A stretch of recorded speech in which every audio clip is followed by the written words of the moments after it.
നമസ്കാരം, VCV ന്യൂസിലേക്ക് സ്വാഗതം. ഞാൻ VC മനോജ്. ആദ്യം പ്രധാന വാർത്തകൾ നിങ്ങൾക്കായി അവതരിപ്പിക്കുന്നത്. ഓരോ വസ്ത്രങ്ങൾക്കും ഒരു കഥയുണ്ട്. ആഘോഷത്തോളം വളർന്ന സ്വപ്നങ്ങളുടെ കഥ. Beauty silks. വാക്കുകൾ നിശബ്ദമാകുമ്പോൾ വസ്ത്രങ്ങൾ സംസാരിക്കട്ടെ.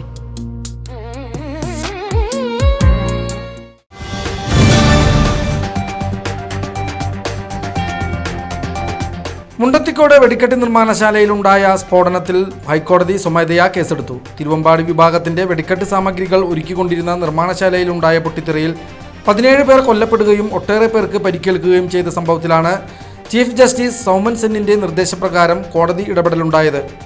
Chief justice Soumen Sen, justice VM Shyamkumar എന്നിവരുൾപ്പെട്ട ഡിവിഷൻ ബെഞ്ച് കേസ് പരിഗണിക്കുകയും പോലീസ് മേധാവി, ജില്ലാ കളക്ടർ, തിരുവമ്പാടി, പാറമേക്കാവ് ദേവസ്വങ്ങൾ ഉൾപ്പെടെയുള്ളവർക്ക് നോട്ടീസ് അയക്കാൻ നിർദ്ദേശിച്ചുകൊണ്ട് വിഷയം ജൂൺ 16 മാറ്റുകയും ചെയ്തു.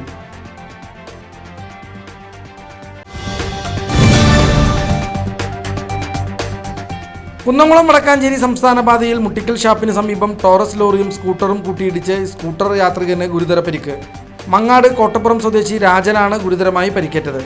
വടക്കാഞ്ചേരി ഭാഗത്തു നിന്ന് വരികയായിരുന്ന ടോറസ് ലോറിയെ മറികടക്കാൻ ശ്രമിക്കുന്നതിനിടെയാണ് സ്കൂട്ടറിൽ ലോറി ശക്തമായി ഇടിച്ചത്. അപകടത്തിൽ സ്കൂട്ടർ തകർന്നു. പരിക്കേറ്റയാളെ വടക്കാഞ്ചേരി ആക്സ് പ്രവർത്തകർ തൃശൂർ മെഡിക്കൽ കോളേജ് ആശുപത്രിയിൽ പ്രവേശിപ്പിച്ചു.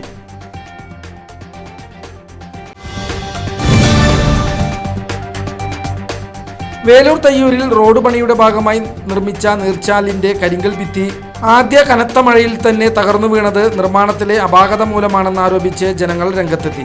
തയ്യൂർ സ്കൂളിന് സമീപം അപകടകരമായ വളവുള്ള പ്രദേശത്തെ ഈ കരിങ്കൽ ഭിത്തി തകർന്നിട്ടും പുനർനിർമ്മിക്കാൻ പൊതുമരാമത്ത് വകുപ്പ് തയ്യാറായിട്ടില്ലെന്ന് വാർഡ് മെമ്പർ അൻസാർ കുറ്റപ്പെടുത്തി. നിർമ്മാണാവശിഷ്ടങ്ങൾ കൂട്ടിയിട്ടതാണെന്ന ഉദ്യോഗസ്ഥരുടെ വിശദീകരണം തള്ളിയ നാട്ടുകാർ കരാറുകാരനെ സംരക്ഷിക്കാൻ ശ്രമിക്കുന്ന അധികൃതർക്കെതിരെ ശക്തമായ പ്രതിഷേധവുമായി ഒത്തുചേർന്നു.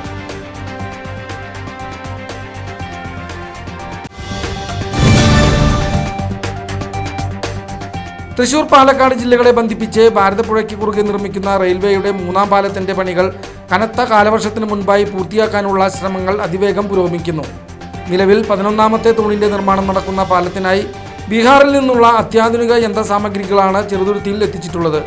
ഈ പാലവും പുതിയ ഇരട്ടപ്പാതയും യാഥാർത്ഥ്യമാകുന്നതോടെ ഇരുദിശകളിലേക്കുമുള്ള ട്രെയിനുകൾക്ക് ഒരേ സമയം വേഗതയിൽ സഞ്ചരിക്കാൻ സാധിക്കുമെന്നും വള്ളത്തോൾ നഗറിലും ഭാരതപ്പുഴയിലും വണ്ടികൾ പിടിച്ചിടുന്നത് പൂർണ്ണമായി ഒഴിവാകുമെന്നും റെയിൽവേ അധികൃതർ വ്യക്തമാക്കി.